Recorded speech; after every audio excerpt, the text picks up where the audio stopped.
kok ngerokok setiap satu hisapan itu mendapatkan pahala. Percaya ora? Kok iso Gus? Satu hisapan satu pahala nggih. Mulakno tirunan. Sak hisapan ngene iki aku apa mur nyebul koyo sampean boten. Sak hisapan ngene kae. Ngebeluk.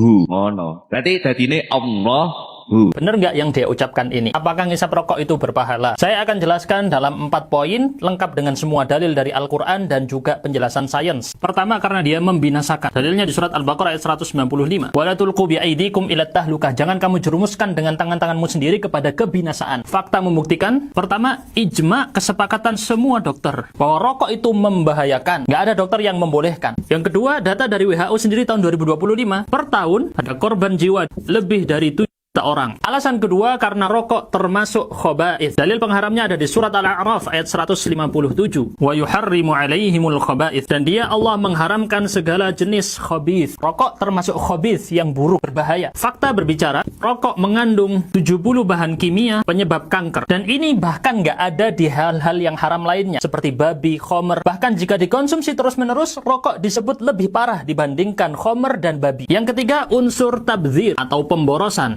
Dalil pengharamnya ada di surat Al-Isra ayat 26-27. Larangan membuang-buang harta. Karena yang membuang harta termasuk dari saudaranya syaitan. Fakta membuktikan dari data BPS tahun 2023. Di rumah tangga orang miskin, mereka habiskan 12% pengeluaran untuk rokok. Sedangkan hanya 3% untuk pendidikan anak. 4 kali lipat dari biaya pendidikan. Bahkan PDPI mengatakan bahwa kerugian yang dicapai oleh negara gara-gara rokok adalah 288 triliun. Ini membantah bagi yang mengatakan rokok tetap memberi penghasilan. Kenyataannya malah rugi. Yang keempat, karena membahayakan orang lain. Dalilnya jelas hadis riwayat Ibnu Majah bahwa Nabi bersabda, la darara wa la dirar. Tidak boleh membahayakan diri sendiri dan tidak boleh membahayakan orang lain. Fakta membuktikan dari data WHO dan PMC, sekitar 1,2 sampai 1,6 juta orang meninggal sebagai perokok pasif. Mereka menghirup dari udara rokok orang lain, bukan ngirupnya sendiri. Dan ini terjadi setiap tahun. Lalu bagaimana fatwa ulama tentang rokok ini sendiri? Fatwa MUI nomor 11 tahun 2009 menyatakan haram untuk anak-anak, remaja, dan wanita hamil. Dan juga haram di tempat-tempat publik. MUI masih belum mengharamkan secara mutlak. Berbeda dengan Tarjih Muhammadiyah. Pada tahun 2010